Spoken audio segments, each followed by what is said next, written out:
So this is Hatchet Pond. It's a few miles west of Beaulieu and is one of the few ponds in the New Forest, and so it's really important for wildlife and nature conservation. But it's also got another story to it, and we're going to be exploring that in this short video.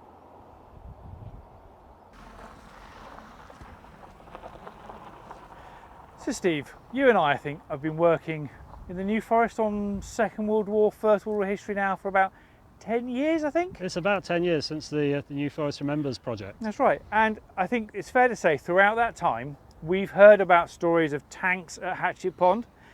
We've heard about tanks lost in bogs. Yep. We've heard about Spitfires being buried left, right and centre. Yeah, if we believed all of the stories we've heard, there'd be an entire regiment's worth of tanks buried across the New Forest. So I think it's fair to say we sort of didn't really believe it. No. Some of the stories connect to stories in that we had one chap we spoke to who was part of a recovery team for a tank that did get stuck into mud.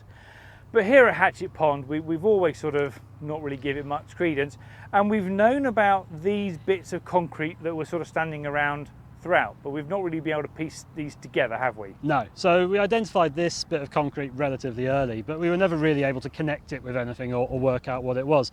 And yeah, we've heard lots of stories about Hatchet Pond being used to test tanks that were being waterproofed before D-Day, and I'll be honest, I didn't pay them much mind. But more recently, we've uncovered some video footage and we've worked out what this structure actually is that lends a little bit more credence to the tanks in Hatchet Pond. So just at this stage here, we've got a load of concrete, bits of brick. We've got a concrete line coming down here. Hopefully the camera's picked up that actually there are two lines. So what have we got here? We've got two lines of concrete, we've got a load of rubble. What is it? Well, like you say, concrete, so almost certainly Second World War.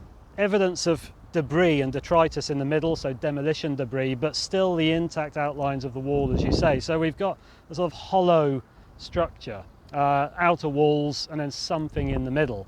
And it was very difficult to work out what this was. It does appear in the 1946 aerial photograph. It's not here in January 1943, when the Luftwaffe were kind enough to photograph it for us. So whatever it is, it appears between 43 and 46. We really didn't know, though, until a volunteer of ours, Mark Highway, pointed out a memoir by a former keeper on the forest, Jack Humby, who remembered that not far from where the ice cream van parks at Hatchet Pond, there was a tank dip where they would test the waterproofing for tanks prior to amphibious operations. So I'm assuming we're looking at sort of a long concrete trough, Yep. slopes at either side, filled with water, tank vehicle drives in one end, does its testing in the water, drives out the other. Exactly, so what we can imagine is a sort of sheep dip here with a large pool of water deep enough to test the waterproofing of the vehicle, because it would have been prepared by Royal Engineers to make sure that it's actually suitably waterproof and can still drive, so the engine doesn't cut out. So a large pool, if you like, very similar to a sheep dip, literally just to test the waterproofing and the quality of the waterproofing on the tank before it actually embarks into open water. So this is the safety net. They can test it without there being a danger of it sinking, which it might do elsewhere. And I suppose then from here, they're then, assuming they pass these tests, are then able to go out into the actual pond? It would appear that yes, they were going out into Hatchet Pond. Brilliant. So I suppose, you know, the other thing then is have we got any other evidence of what was happening here at Hatchet Pond that hopefully answers why we keep hearing about tanks at Hatchet Pond? Well, this structure, although we have the account from Jack Humby, we're still not 100% certain about it. The 1946 aerial photograph by the RAF shows a structure here, but it's very difficult to be certain that it is a tank dip. There's no shadows that suggest there was a hollow in the centre. So there's more work to be done on that. We need to try and do better research to understand exactly what's here. But something does appear, again courtesy of Mark Highway, in the 1946 Verderers records, when they discussed the structure here. They said of considerable concrete construction that needed demolition as it was getting in the way. And that again would appear to be the structure that we see here. And there are references to it being caved in on itself, so perhaps these outer walls were actually deliberately pushed in creating this concrete debris that we see in the centre, and then the whole thing was just backfilled. And that's pretty much what we can see today, the outer circuit of the wall and then just filling in the middle. Brilliant. Well, shall we explore a bit more of the pond and see what else we can see? Yes, if we head round this way, we can have a look at where some of this film that we've discovered was actually shot. Oh, brilliant.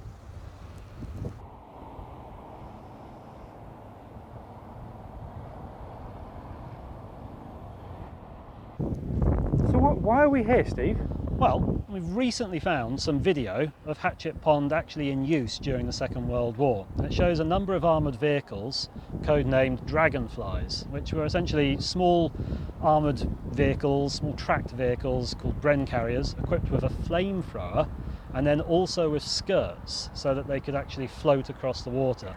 Okay, so they were actually using the pond as sort of a trials area. Exactly, yeah. Shove a propeller on the back of this vehicle and you can actually propel yourself through the water. And the video actually shows them launching just behind me.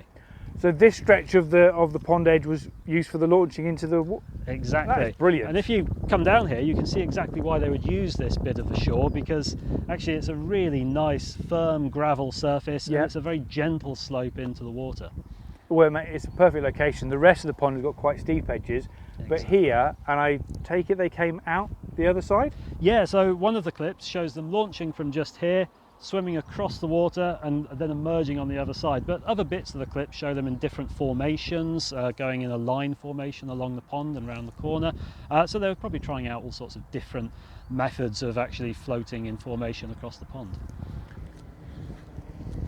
So we've now walked round to the opposite side of the bank to the pond that we were at, and this is where the film footage shows them exiting? Yes, so the cameraman has stood just ahead of us, and he captures them pretty much, just coming across the pond in a line formation, so about 5 of them, and they emerge onto the bank and then drive up onto the road. And is there any other footage included in that reel? Yes, there's lots of little clips of all of the Dragonflies manoeuvring, practicing. So one of them is parked just here as it inflates its skirt. The canvas surrounds that gives it sufficient buoyancy to float. And there's scenes of them making a line formation as well, going around the pond over towards the other side. So with all of that, once we'd reversed the footage, because it was actually a mirror image, so it had actually been processed wrongly before. Digitised backwards, basically? No, not digitised, because it must have been given to the Imperial War Museum like that. So they must have received the film footage, because all of the other footage within this 15-minute video, of which the Dragonflies only make up a few minutes, is the correct way around. And so the captions. So it was obviously, at the time of recording, when it was then archived, must have been reversed about then. And so when the Imperial War Museum digitised it, they just digitised it as they received it. And I suppose really the fact that it had been mirrored or reversed round had really added to why people hadn't recognised it as being Hatchet Pond. So when I first saw it, and somebody had said that it's Hatchet Pond, and I couldn't make anything line up until I realised that one of the Dragonflies was the wrong way round. So there's a few markings on the side that were in mirror image, and also the gun position and the driver's position on the front were in reverse. On the wrong side. So once I clicked that and I reversed the footage and mirror flipped it, suddenly everything lined up. The houses just over on the main Beaulieu Road over there, and the shape of the pond, this kind of bend it's got in the middle of it. And then over there, where the car park is, you can just faintly make out some quite bright, clean, probably relatively new concrete. Brilliant. So finally, we've finally answered the question about are there tanks at Hatchet Pond? And no, there aren't tanks sunk in Hatchet Pond, or highly unlikely, but at least this gives us the answers to why people have that recollection, that lasting memory of tanks at Hatchet Pond. And that was the experiments for the Dragonflies. Yes, so these floating, flame-throwing universal carriers. So the story is that they tested tanks here before D-Day, and they may have done. That's not what this footage is showing us. And there's no evidence of them testing tanks here, because it doesn't appear on any maps for D-Day showing administrative and practical features around the landscape and the camps and all of the road parking areas. It's not marked on that. So it may have just been in use in 1943, but this certainly explains why people associate tanks with Hatchet Pond. Well, fine. So we've got an answer, and we can carry on our journey elsewhere. Yes. So thank you very much, Steve. I hope you've enjoyed this little journey into the secret story of Hatchet Pond. If you visit the New Forest, make sure you do follow the New Forest Code. Thank you. Bye-bye.